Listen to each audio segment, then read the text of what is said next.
ضلع منڈی بہاؤالدین، ریڑکا بالا قصبہ، اس کی عوام اور عوامی نمائندے۔ ریڑکا بالا تاریخی اعتبار سے حلقے کے بڑے دیہاتوں میں شمار ہوتا ہے۔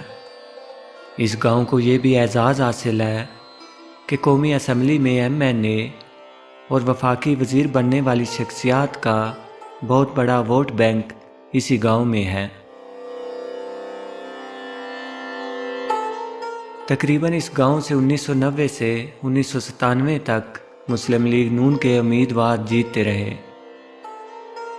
اور 2002 سے 2008 تک نذر محمد گوندل اور صوبائی اسمبلی پر کاف لیگ جیتی۔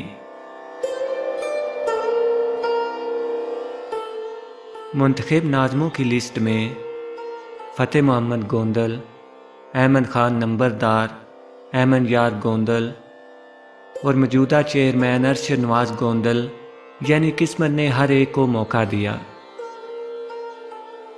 محمد نواز بوسال، عمر حیا لالے کا، محمد اقبال بوسال، اکرام اللہ رانجھا، میجر ذوالفقار گوندل، امتیاز احمد رانجھا، محمد خان بٹی، ناصر اقبال بوسال، اختر عباس بوسال، نذر محمد گوندل اور فضل اکرام رانجھا سمیت تمام سیاستدانوں کو اہلیان ریڑکا بالا و زرعی نے اپنے ووٹوں سے قومی اسمبلی اور صوبائی اسمبلی میں پہنچایا، مگر قسمت کی ستم ظریفی گاؤں آج بھی بنیادی سہولیات سے محروم ہے۔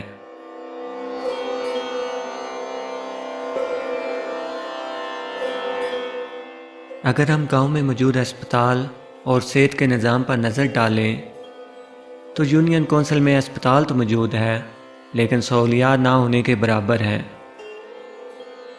نہ ہی کوئی کوالیفائڈ ڈاکٹر، نہ کوئی ابتدائی طبی امداد کی سہولت، ایمرجنسی تو دور کی بات ہے۔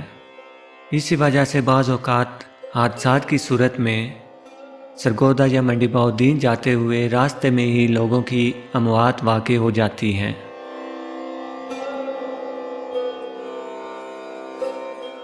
تعلیمی نظام کو دیکھا جائے تو اگر آپ ریڑکا بالا میں رہتے ہیں تو اس بات سے آپ بخوبی واقف ہیں کہ بہت سے پرائیویٹ اسکول بن چکے ہیں جو سرکاری اسکولوں پر عوام کا عدم اعتماد کا منہ بولتا ثبوت ہیں۔ گرلز اور بوائے دونوں اسکول میٹرک تک ہیں۔ ضرورت اس امر کی ہے کہ اسکول کو کالج کا درجہ دیا جائے اور اس کے ساتھ اس کی ساخت کو بھی بہتر کیا جائے تاکہ عوام کا اعتماد حاصل ہو سکے۔ پٹوار خانہ کی بھی ذاتی عمارت نہیں ہے، وہ بھی عارضی طور پر قائم ہے۔ کسی عوامی نمائندے نے بجٹ دینا بھی گوارا نہیں کیا تاکہ اس کی ذاتی عمارت کی تعمیر نو ہو سکے۔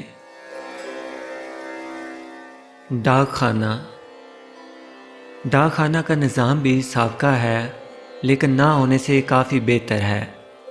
گاڑیوں کے ٹوکنوں کی سہولت مل جائے تو بہتر ہے۔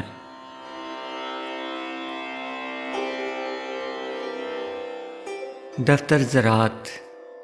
ہمارے علاقے کی آمدنی کا بہت بڑا انحصار زراعت پر ہے۔ آج کے اس ترقی یافتہ دور میں فصلوں کی بہتر نشو و نما کے لیے نئے طریقے، بیج، کھاد، ادویات سے مفید ہونا ضروری ہے، جو ایک ماہر فیلڈ اسسٹنٹ کی کوشش سے ہی ممکن ہے، جس کی پوسٹ تو موجود ہے لیکن اس کا نہ دفتر ہے نہ ورک مین۔ بس سٹاپ کا قیام۔ اگر آپ ریڑکا بالا بس سٹاپ پر کھڑے ہو جائیں تو بیٹھنے کے لیے جگہ نہیں ملتی۔ اگر آپ کے ساتھ آپ کی ماں، بہن، بیٹی ہے تو 10 منٹ کھڑے ہونا محال ہو جاتا ہے۔ یہ عوامی نمائندوں کی کارکردگی پر سوالیہ نشان ہے۔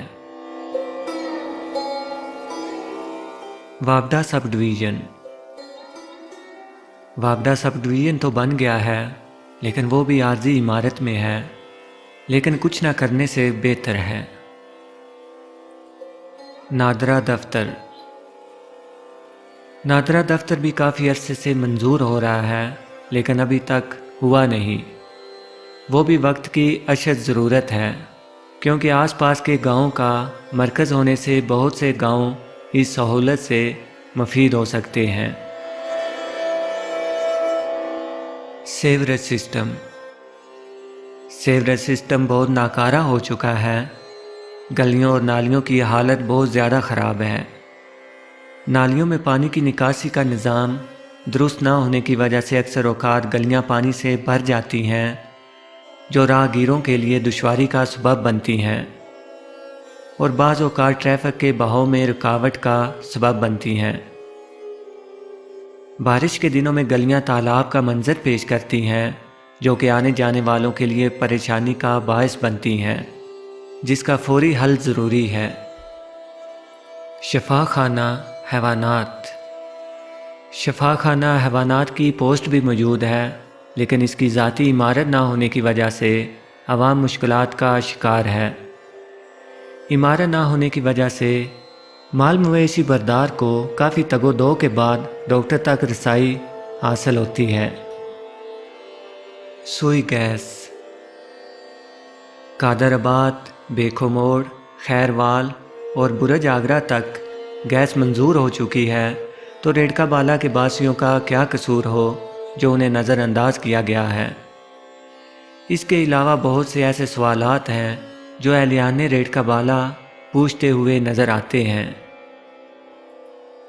سیاست بڑے عہدے اور نمائندگی کا نام نہیں، خدمت، ترقی اور خوشحالی کا نام ہے۔ نئے لوگ سیاست میں کیوں آتے ہیں؟ کیوں سوال اٹھتے ہیں؟ شاید یہی محرومیاں انہیں آواز اٹھانے پر مجبور کرتی ہیں۔